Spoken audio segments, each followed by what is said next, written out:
and welcome to Oddly Specific. Today's indie spotlight is a game just out today called Epic Manager. This is a game by ManaVoid Entertainment. All links are in the description. It's been in Kickstarter for a while, closed alpha, and is just now coming out on Steam Early Access. It bills itself as a unique crossover between sports management, 4X and classic JRPGs, which is a little bit odd to say itself. Basically, it's like an adventuring guild tycoon strategy game. There's a couple of roguelike elements and a bit of like light RPG stuff in there.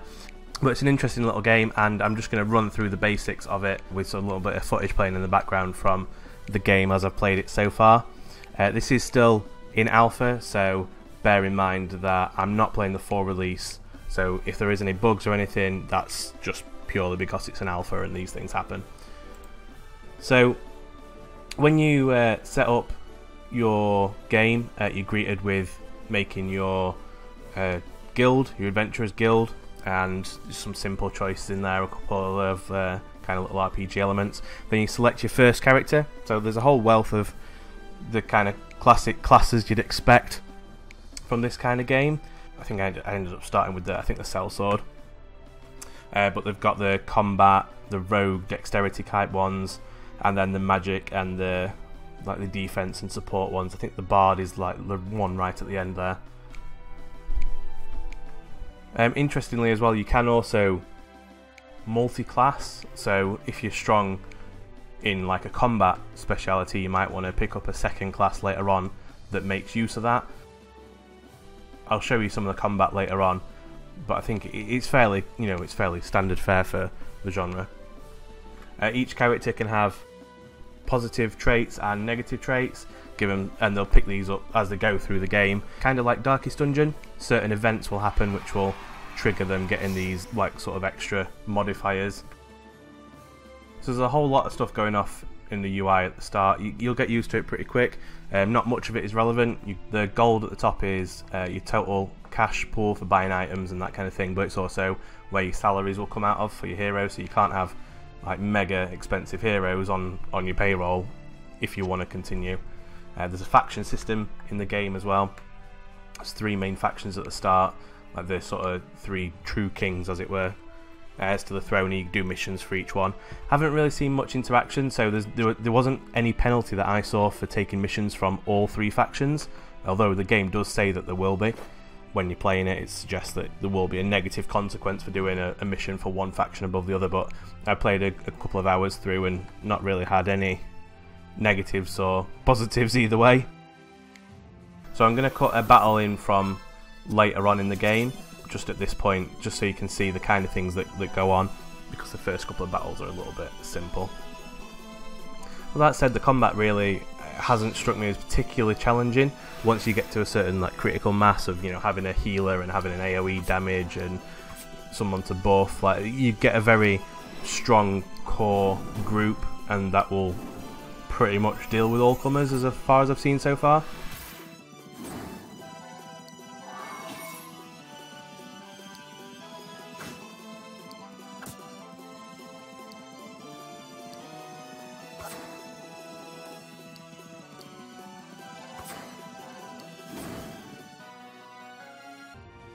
So you kind of get one action point per week, I guess, to go into like actions you can take as the guild itself. Here quite early on it asks you to recruit a new hero. That spends you one action point for that week, and it gives you a selection basically. It's similar to, was it Knight's Quest? So you see it gives you a choice of three of the three different classes. There's not really much difference at this point in the game, but then you enter into sort of contract negotiations, which is kind of interesting, which I guess is what they're saying is where the sports simulator bit comes from. They will accept lower salaries, but the chance of success meter on the right, that will slowly fill up with potential to be completely rejected or carry negotiating, or for it to fail completely. You can pay a little bit up front and save money later on, that kind of thing. Just a small feature that goes along with the kind of resource management part of the game. Once they hit certain levels, they want more money and to go with the skills that they've got there. And when you continuously recruit high level ones, you'll get fame, which is how you grow your guild. This is your end battle screen, so it gives you a bit of an update on the gold and your fame, that kind of thing, a little bit of flavour text. I've leveled up my character here, the H True Lance, Helm True Lance. You can see this is what the level up looks like. So you've got the first skill tree on the left, and then every 5 levels you can have a new skill tree. It gives you a good overall picture of what your character's at. You can upgrade the skill to either do, in this case, more effect or take less action points.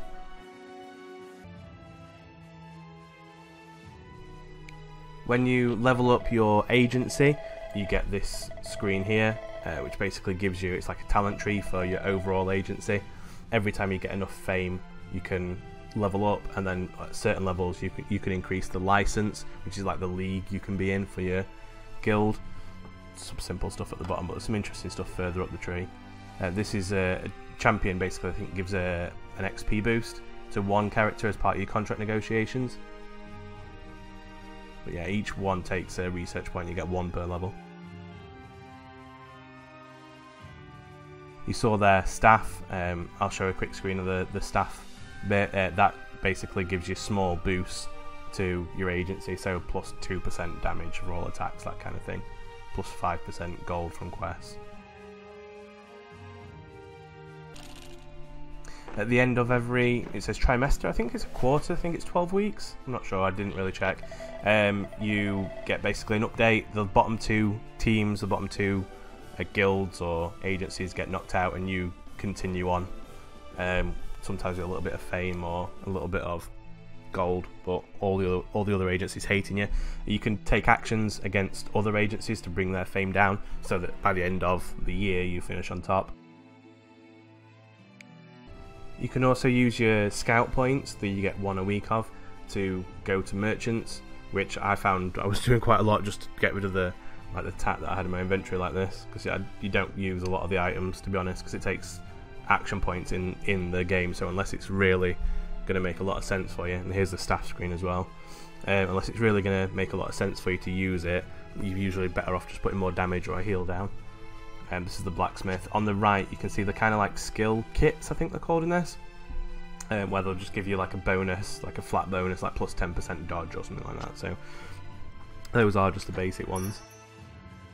I think I just sold everything for like a huge amount of cash.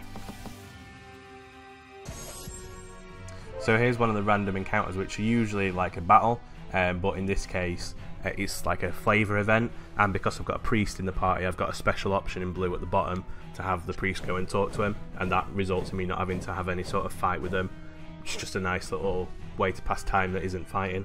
I have found the fighting gets a little bit repetitive.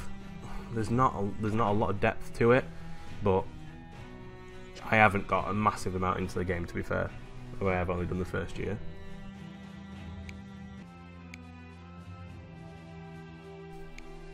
And here you see Helm's now got the second skill there as well, another warrior skill, so it gives him both of his those active abilities. And this is the staff screen where you can get, as I said earlier, small boosts. They'll add up though over time, and you can obviously hire more.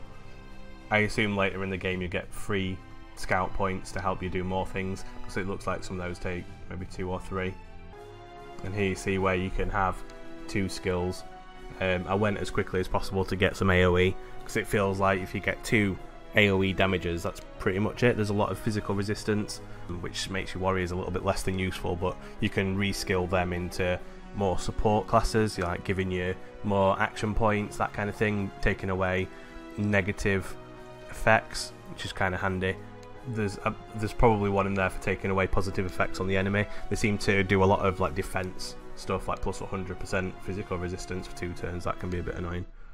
The game overall, it does bill itself as kind of those just one more click kind of experiences, and to be honest, it genuinely is. I mean, it's not feature complete yet, and it does feel a little bit lacking in depth right now, but then that's what early access is for, and at the end of the day it wasn't a massive Kickstarter, it was successful, but it's only a small team, so there's always going to be more features that they want to add. It is available on early access right now, so if you like what you see here, it's definitely a playable experience, and I got a couple of hours into it without really noticing. So in terms of it being like the next kind of click thing, then yeah, that absolutely was. The combat mechanics, probably not massively detailed, but then I don't know how much more they could really add with this kind of style of game, so there's definitely enough in there to keep you entertained if you're into this kind of game. The tycoon elements, not sure that there's enough of that to warrant it being really a tycoon from what I've seen. The management aspects of it are fairly light, but then as I said, it isn't feature complete yet, so they may well add a lot more in that. From what I've seen, there's an active community around it, and the devs seem to respond fairly quickly to any bugs or anything like that, so that's always a positive. For me, there probably are a couple of solid hours of gameplay here, especially once you get sort of a move on into later parts of the game and the combat becomes a little bit more interesting. I'll be interested to see how the development goes over the next couple of months as they go through early access and take that feedback on from a wider audience. But for now, hopefully you've enjoyed this quick look at Epic Manager and some of the detail. I won't have managed to cover everything on there because it is a short video, but if you like what you see, all the links to the Steam page are in the description. If you want to check them out, go click them. And thank you for watching. Like the video if you enjoyed seeing this kind of thing. Let me know what you think about the way I've presented it. Normally I would do a live playthrough, but I thought to try and show a little bit more of the depth of the game, I would cut it up a little bit and then talk over it afterwards, as I have done. But let me know in the comments if that's working for you or if you want me to go back to the old style. Either way, but thank you for watching. I've been Oddly Specific. Like the video, subscribe if you want to see more, and I'll see you next time. Bye now.